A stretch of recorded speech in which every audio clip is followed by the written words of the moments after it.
Boa tarde, pessoal. Vou falar sobre segurança em sistemas de câmeras. Meu nome é Gione. Já falaram aqui, né? Tenho graduação aqui pela faculdade. Estou pós-graduando em segurança de redes, atuo atualmente como analista de TI e sou estudante de segurança da informação, né? Então, sempre aí buscando estudar mais um pouco sobre segurança. Só agenda rápida, né, para a gente entender um pouco os conceitos, o cenário, né, que é mais normal, então eu vou falar de cenários mais vistos aí, motivação, né, de exposição dessas câmeras, os expose, né, como acontece isso, essas exposições, as vulnerabilidades mais comuns, ataques simples, né, coisas que sem tanto conhecimento assim você consegue fazer um estrago grande no sistema desse, impactos e mitigação, e a gente conclui aí rapidamente.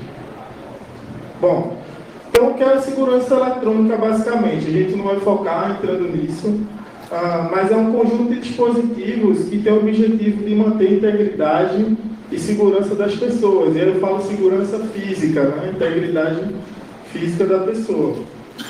E aí, eu vou entrar mais nesses dispositivos IoT, falar sobre os sistemas de CFTV, certo?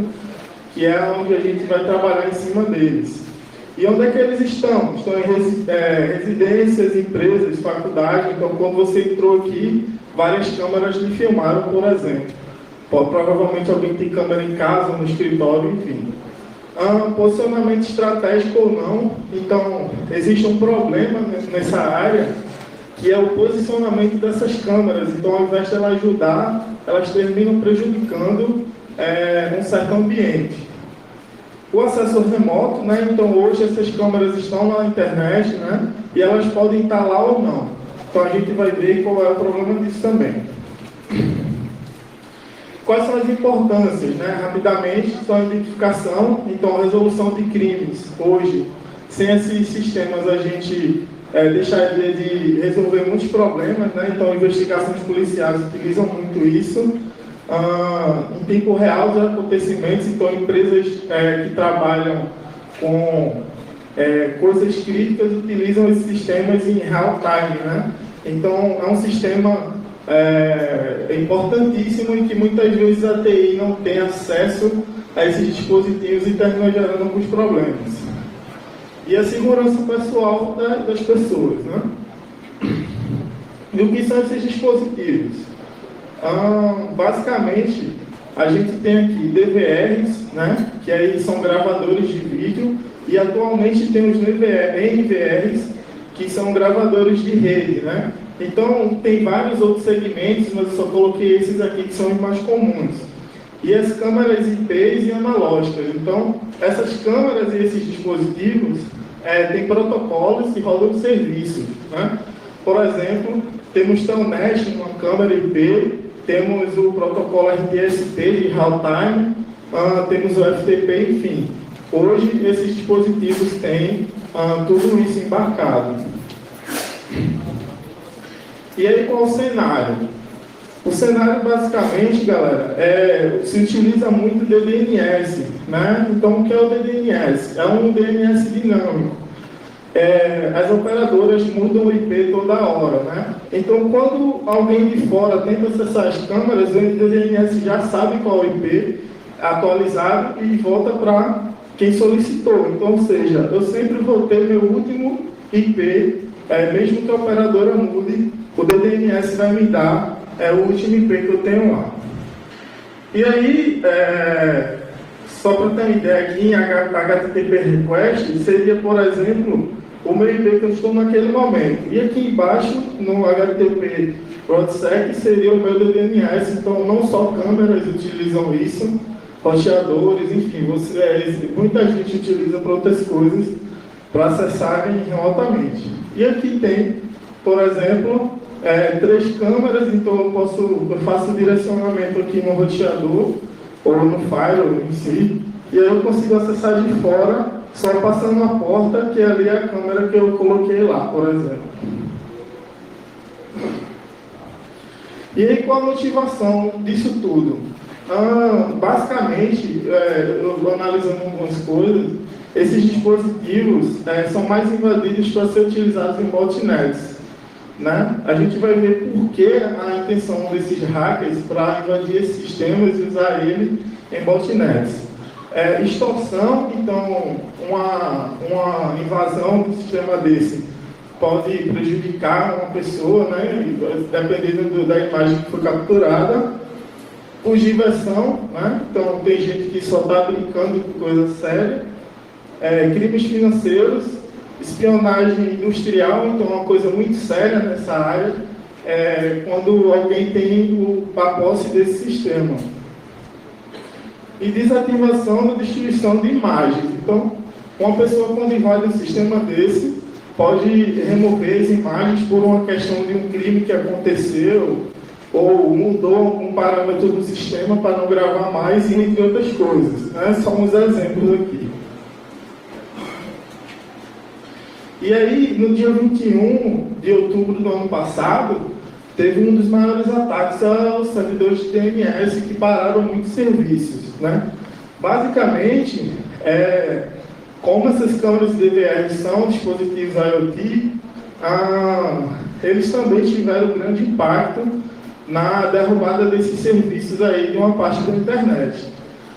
Aqui embaixo tem um estudo, eu tenho, na verdade, uma publicação da OVH, uma empresa de nuvem, que eles filtraram lá 145 mil IPs que seriam com relação entre a câmeras ou a DVRs. Então, fazendo um cálculo simples aqui, uma câmera pode gerar um tráfego de megabits de 1 a 30 megabits por IP, dependendo da quantidade de câmeras. Então, isso aqui poderia ser um tráfego enviado de aproximadamente 1,5 TB de dados. Então, veja que é um tráfego muito alto para quem receber esse ataque se defender. E aí, teve um estudo da Sucuri que, em outro ataque, 25 mil IPs foram filtrados, e aí o pessoal começou a identificar quais foram os fornecedores, né, que tinham isso. E aí tem vários fornecedores aqui, mas de cara já chama a atenção esse tipo de dispositivo H264. Né, isso na verdade, H264 é uma compressão de vídeo, mas esses DVR genéricos utilizam esse nome para vender mais fácil. E aí, 46% desses 25 mil dispositivos foram invadidos e utilizados para atacar com DDoS, fazer ataque de DDoS. Tá. Mas como esses dispositivos são hackeados? Né? Como é que funciona isso? Basicamente, galera, um grande problema aí que já é cansativo até de falar, são questão de configurações de default.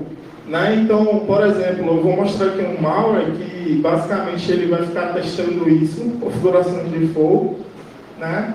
Mas para os defaults sem senhas de default, portas, telnet habilitado. Então, basicamente, as pessoas sobem os serviços na internet e não trocam a senha. Então, só estou falando de DVR, de câmera, roteadores, modems, enfim. Isso gera um problema muito grande, né? Firmwares desatualizadas, então é um grande problema desses dispositivos, porque primeiro que os fornecedores não lançam atualizações, então alguns pesquisadores encontram falhas, reportam para os fornecedores, esses fornecedores demoram muito para corrigir e aí gera um problema, porque deixa eu pegar aqui gera um problema, porque primeiro que o usuário final ele não tem conhecimento suficiente para atualizar uma firmware. Então o dispositivo em si ele não sugere uma atualização, como um sistema operacional normal. Né? E isso demora essas atualizações. Padrões do URL, então a gente vai ver algumas docs de busca. Então, basicamente, esses dispositivos têm um padrão, então é facilmente buscado com docs, certo? No computador dá para ver legal, mas aqui infelizmente ficou ruim. Mas basicamente é um código aqui do malware Mirai. Ele é um dos responsáveis por ter infectado muitos dispositivos IoT, roteadores, câmeras, enfim. E aqui tem uma lista de senhas, que depois quem quiser procurar aqui eu posso mostrar no computador. Mas basicamente eu coloquei a primeira, que seria o usuário root e a senha XT3511. É uma senha padrão que vem nas firmas desses dispositivos. E aí a gente vai entender qual é o problema dessa senha. Então no Mirai, ele já testa logo essa senha primeiramente, já de cara. Né? Então eu tive a curiosidade de entender por que, por exemplo, aqui não teria admin, que é a senha mais lógica, ou admin branco, ou root branco, certo? Então, a exposição dessas câmeras, então, com todas essas configurações default, sem senha, portas que não foram trocadas do padrão, a gente tem aqui, por exemplo, esse site se chama Nincicam, e lá vocês vão ver câmeras hackeadas, né? Então, basicamente, isso aqui é uma cozinha, eu vi outras coisas, mas não cabe colocar aqui, mas só para vocês entenderem que uma casa aí foi hackeada, porque simplesmente colocou o serviço online.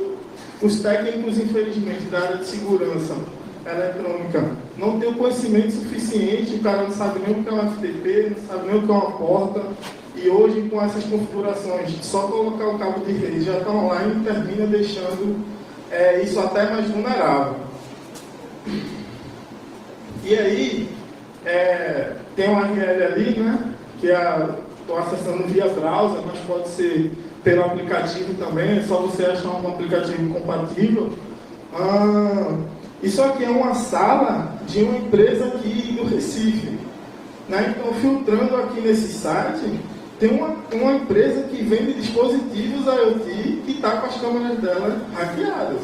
Então, veja que mesmo as pessoas que trabalham com isso, na verdade, eles terceirizam esse serviço, e aí essas empresas não têm preparação com o básico de segurança da informação, que é pelo menos trocar as senhas dessas câmeras. E aí a gente vai coletar algumas informações. Por exemplo, no Shodan, né, então eu acredito que todo mundo sabe o que é o Shodan.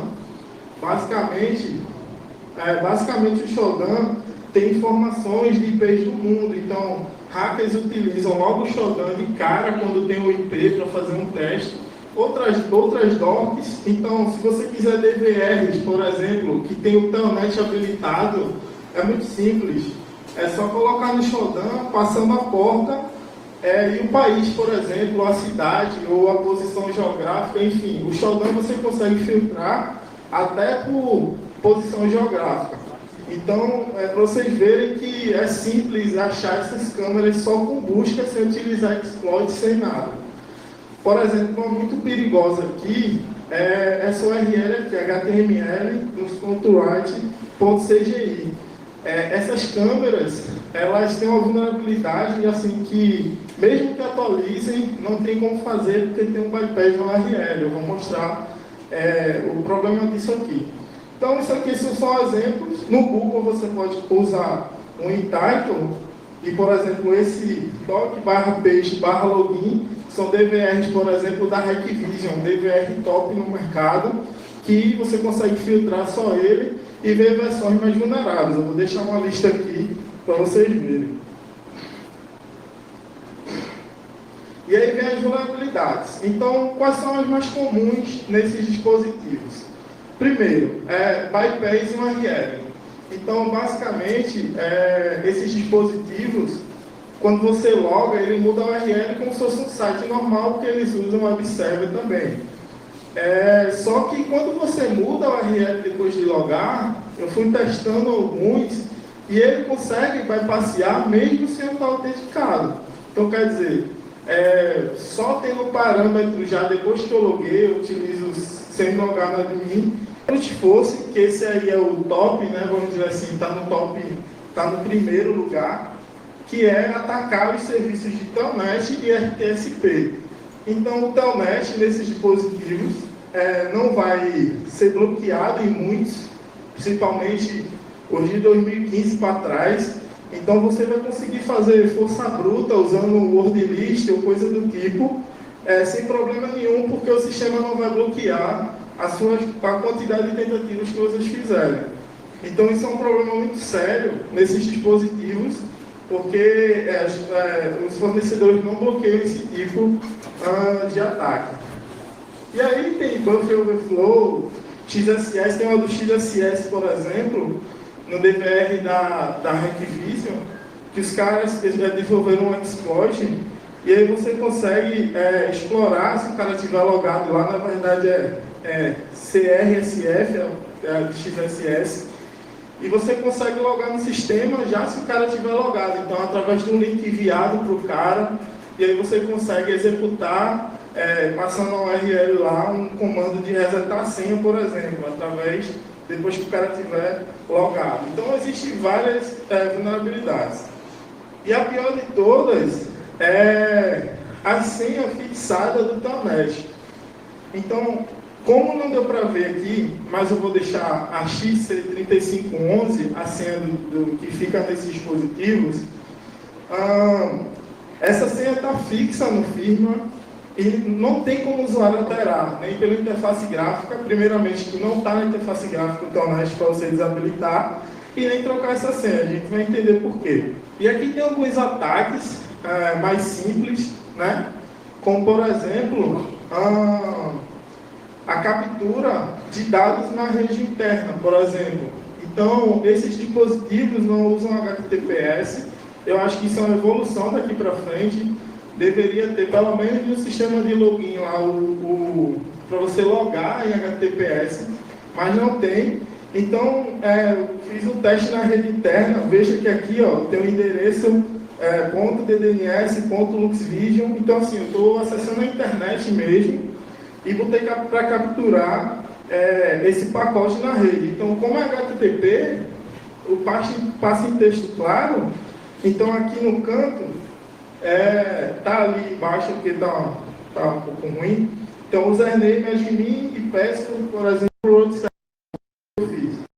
O Query Shark que a gente consegue capturar. Veja que é uma coisa assim de você fazer. E aí eu vou passar um vídeo aqui de uma demonstração disso.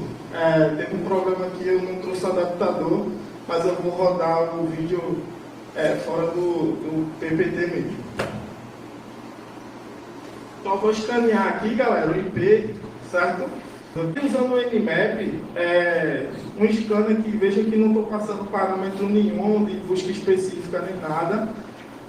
Simplesmente coloquei o Nmap e o IP. Ele já vai me retornar as portas que estão abertas. Por exemplo, passa um pouquinho aí, Johnny, dá um só para ver. Vai, pausa aí. Pronto. A primeira é a porta Telnet, então você, em quase 100% dos casos, você vai ter essa porta aberta do Telnet. A segunda porta, cadê? A segunda porta é a 554, que é uma porta do protocolo Real Time. Então, também é comum os dispositivos terem essa porta aberta. Você pode até só passar a porta que você já vai achar ela aberta. É quase certo que os técnicos utilizam isso nos DVRs. Então, nem as portas os caras mudam. Então, quem já usa script para automatizar, vai pegar tranquilo, porque os caras não mudam a porta. Então, a 8080 é a porta que eu vou acessar o HTTP pelo browser, certo? Pode passar aí. E aí, galera, olha só, não sei por que está tão ruim assim, está até legal, mas aqui é a interface web, certo?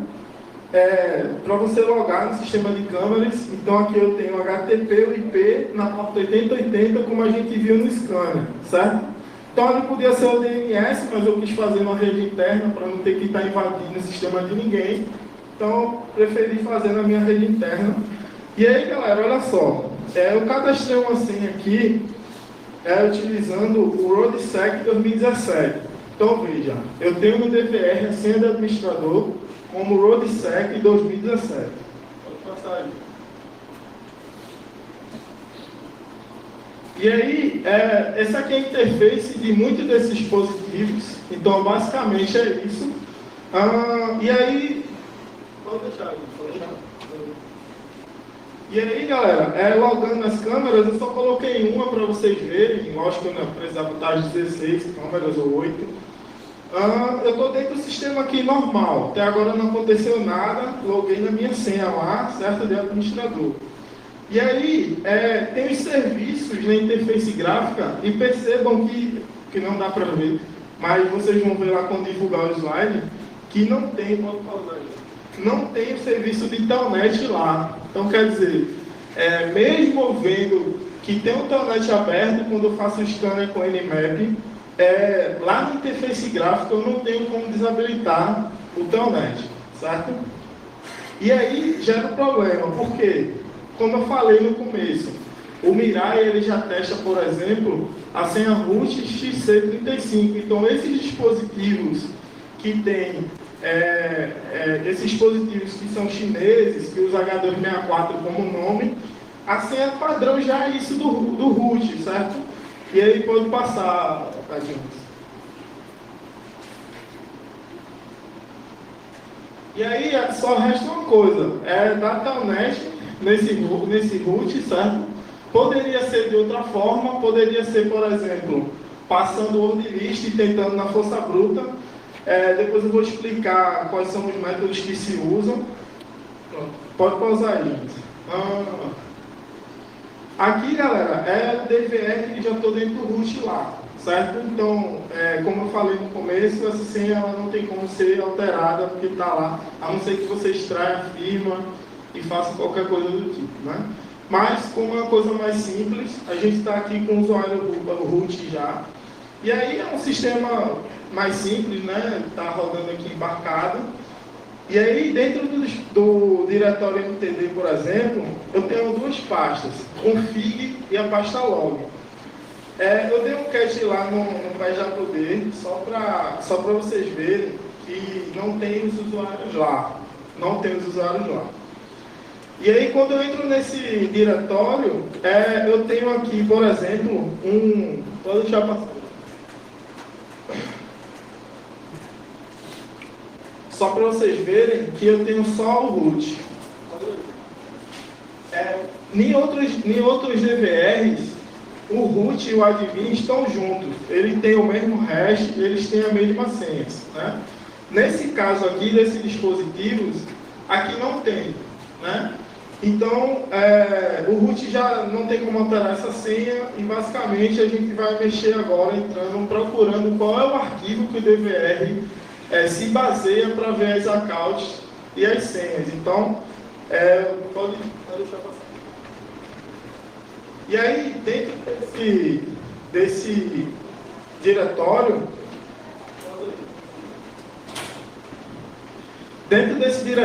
eu tenho aqui os arquivos de configuração. Então, por exemplo, eu tenho um arquivo de DHCP, de DNS, network, enfim. Toda a configuração está dentro desse diretório. E aí, naquele arquivo account, que eu esqueci de dar um cache lá na hora que eu gravei, basicamente está lá o resto das senhas dos usuários e as configurações e quais são as permissões que esses usuários têm. Se eles podem ver a câmera 10, a 20, se eles podem ver todas, enfim. É basicamente isso. E aí eu dou uma cópia desse arquivo e vocês vão entender por que eu estou copiando esse arquivo aqui. Então, eu copiei ele, renomeei para RoadSec e removi. Depois que eu removi o arquivo, basicamente, galera, eu resetei a senha do administrador do cara. Então, veja só. Você tem um dispositivo H264 online, você usa sua senha de admin, e não tem como você alterar a senha de telnet. Então, de fora, qualquer cara pode dar um telnet no seu IP. Basicamente, isso num cenário que você não tem segurança nenhuma. Então, estou falando aqui de uma pessoa escanear e não ser bloqueado IP nem nada. E aí eu removi esse arquivo para vocês verem. Pode deixar passar. E eu vou reiniciar esse DVR, certo? Basicamente, o DVR, ele procura esse arquivo para ter como base as accounts, né? Então, por enquanto, ele está logando, porque está em memória, só que quando eu reiniciar esse DVR, ele não vai mais jogar na senha, porque eu removi a account do cara lá, certo? Vou dar um reboot aqui. O Windows já trava na hora que ele trava. Pronto. O sistema está reiniciando, então daqui a pouco a interface web vai voltar, né? E aí quando subir eu tenho um ping, o ping ele vai responder mais rápido, mas a interface sobe logo depois.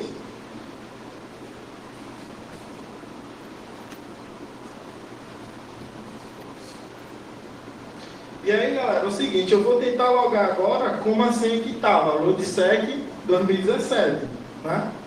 E aí o sistema já não entra mais com a senha que estava. Então, basicamente eu resetei e quando eu dei login, aqui eu já estou dentro do sistema do cara. Então, só excluindo um arquivo de configuração que estava lá dentro do diretório, basicamente ele deixou. E aqui, galera, olha só, depois que eu resetei, eu posso fazer qualquer coisa. Por exemplo, eu posso colocar uma senha nova do admin, então o próprio dono do DVR não tem mais acesso à conta, ao dispositivo dele. E aqui, ó, eu criei outro usuário, por exemplo, eu criei um usuário com o nome de RoadSec, certo? E aí, basicamente, eu já podia estar com acesso ao cara, com acesso às contas do cara, porque eu criei outro usuário para mim. Então, veja que são coisas simples que você consegue fazer com isso. Importante, depois que o atacante tem lá o acesso, existem alguns serviços que são críticos. Como eu falei, existe FTP, SMTP. Então, basicamente, eu escondi aqui, mas você pode configurar para o DVR enviar as imagens de uma certa câmera. Então, por exemplo, a câmera 3 é a câmera de um quarto de uma pessoa. Então, toda vez que tiver um movimento nessa câmera, me envia um e-mail, certo? E via SMTP aqui no DVR. E eu vou ficar recebendo esse e-mail de todo o movimento que tiver naquela câmera. Então, isso aqui, por exemplo, é um SMTP, mas eu posso colocar, por exemplo, um FTP também para enviar esses dados. Eu posso enviar em vídeo ou em foto. Então, basicamente, só resetando a senha do cara, né? Excluindo a caixa do cara. Vou dar o telnest de novo, só para vocês verem, usando aquela mesma senha. E aí, galera, lembra do arquivo que eu fiz a cópia? Basicamente, eu copiei para subir de novo a senha do cara, para ele não perceber que eu configurei o SMTP do cara. Que eu fui lá e configurei o FTP do cara. Então, fui lá. Pode botar. E aí esse arquivo aqui, RoadSec, né? Veja que o sistema criou de novo o account 1 e o account 2 que eu removi, tá? Mas como eu não quero mais, eu quero que o usuário tenha o acesso dele, eu vou remover e vou renomear o arquivo RoadSec ACC para account 1. Então, quando o sistema subir de novo, ele vai ter as mesmas credenciais que o cara teve. Então, não precisou quebrar hash de senha de arquivo, não precisou fazer nada. Simplesmente fazendo o backup do arquivo que já estava, o cara vai ter o acesso de volta. Só que agora ele vai ter o acesso dele com SMTP configurado, mandando imagens para mim e mandando via FTP tudo que está passando nas câmeras que eu escolhi lá. Então veja, o cara não vai perceber isso. Infelizmente, quem trabalha com isso não sabe, assim, não tem conhecimento do que é isso. Então eu vou reiniciar novamente aqui, só para vocês verem que a gente não vai conseguir mais logar com a senha sem nada, e a gente vai logar de novo com a senha que era RoadSec 2017. só porque eu fiz o backup e subi de volta, renomeando para account 1. Veja, eu troquei naquela hora, não consigo, né? Porque o sistema não vai deixar. Eu subi o arquivo do cara de novo. Vou tentar logar aqui, né? Vou atualizar só para vocês verem que é a senha mesmo.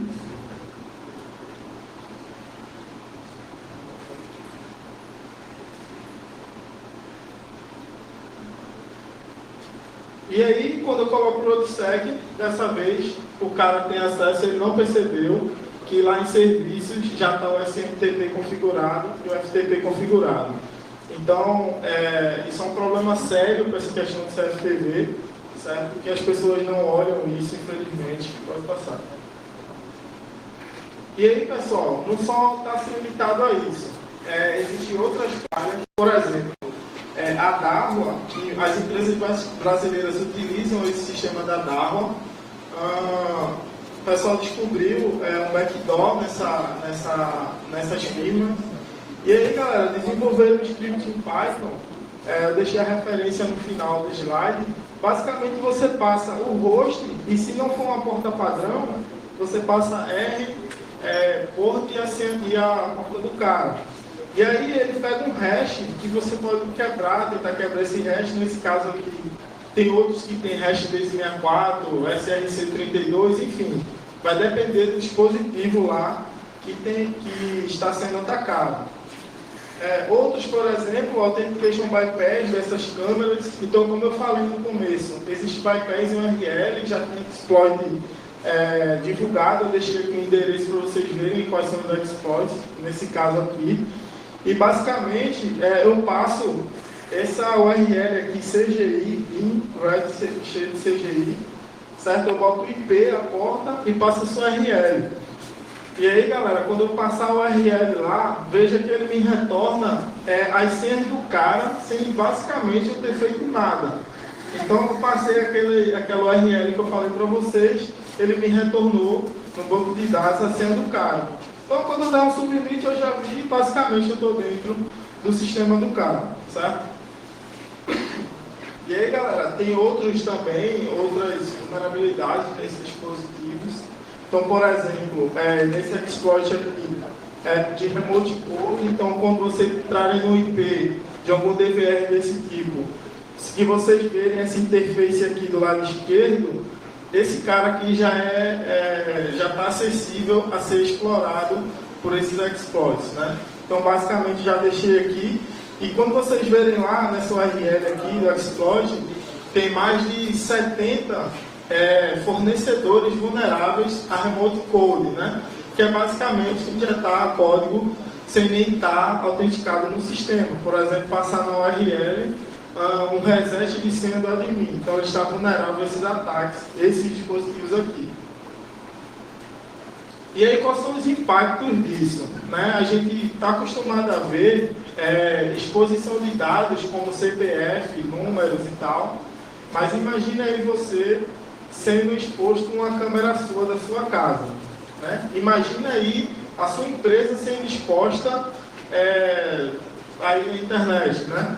Então, basicamente, o vazamento de imagens traz para quem sofreu o ataque, né, fatores psicológicos. Isso é um problema sério.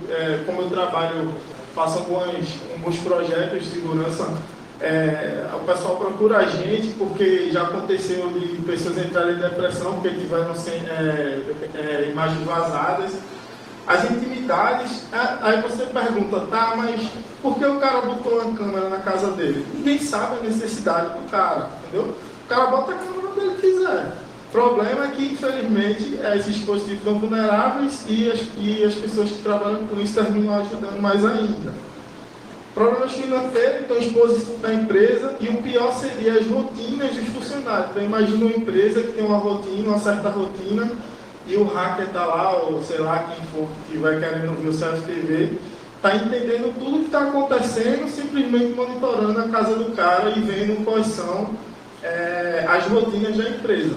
Então, a gente está cansado de ver aqui, por exemplo, em Recife, uma invasão a uma empresa de segurança. Os caras roubaram aí 60 milhões de reais. Imagina se os caras tivessem acesso ao CFTV da empresa de segurança. qual seria o impacto que isso ia gerar? Então, veja, esses ataques são mais sérios do que a gente pensa e não só é para ataque de DOS. Tá? Então, algumas coisas que a gente pode fazer, né, para evitar esse tipo de ataque, né? Primeiro, não precisa dizer, mudanças de porta e senhas padrão. E aí, esse segundo, galera, é o seguinte: se você trabalha no TI ou no setor de segurança ou de redes, comece a tratar o CFTV como um servidor crítico. Porque o que está acontecendo é o seguinte: o setor CFTV, o cara do TI não vai nem lá. Né? O cara não tem acesso a ele. Então, comecem a ver isso, tratem como servidor, certo? A utilização de fato de uma rede IDS é importantíssima para definir quais são as IPs que podem passar para aquela rede. Né? Então, o cenário que a gente está acostumado a ver é só o DVR plugado no roteador, então não tem nada aí para bloquear um ataque, tá bom? Redes exclusivas, então esses dispositivos não podem estar no mesmo âmbito de outras redes, então você tem que isolar uma rede exclusiva para esses dispositivos. E eu não preciso nem dizer que quem tem esses acessos, não é qualquer um que pode ter os logins desses acessos. A busca de atualizações, e antes de tudo, quando forem implementar isso, o TI ou a segurança da empresa precisa acompanhar qual é o dispositivo que vai ser comprado, certo? Então, vai ter uma requisição lá para você comprar, vão implantar 30 câmeras na sua empresa. Você que é de TI ou de segurança, acompanhe isso aqui e veja qual é a versão do dispositivo que vão comprar, verifiquem firmware, se a empresa atualiza, vejam isso porque o negócio é muito sério. E façam análise de vulnerabilidades. Então, tem muita ferramenta para você analisar e ver se tem exploit. Então, procure empresas mais sérias enquanto a atualização de segurança. E aí a gente pode concluir rapidamente aqui, que o tempo já está estourando. É simples. Buscar dispositivos atualizáveis. Façam auditorias. Esses sistemas possuem logs, né? Mesmo lá no Telnet, quando a gente tinha como remover os logs, eu esqueci de colocar isso. Mas não custa nada a gente fazer auditorias e verificar o que está acontecendo nesse sistema. Se tem usuários demais, se tem senhas que não deveriam estar, os níveis de senha. Usem o recurso a seu favor e tudo que era default jamais volte a ser. Basicamente é esse o recado que eu queria dar. Algumas referências, tá? Que eu deixei aqui. Quem quiser depois pegar comigo essas referências. E é isso, pessoal.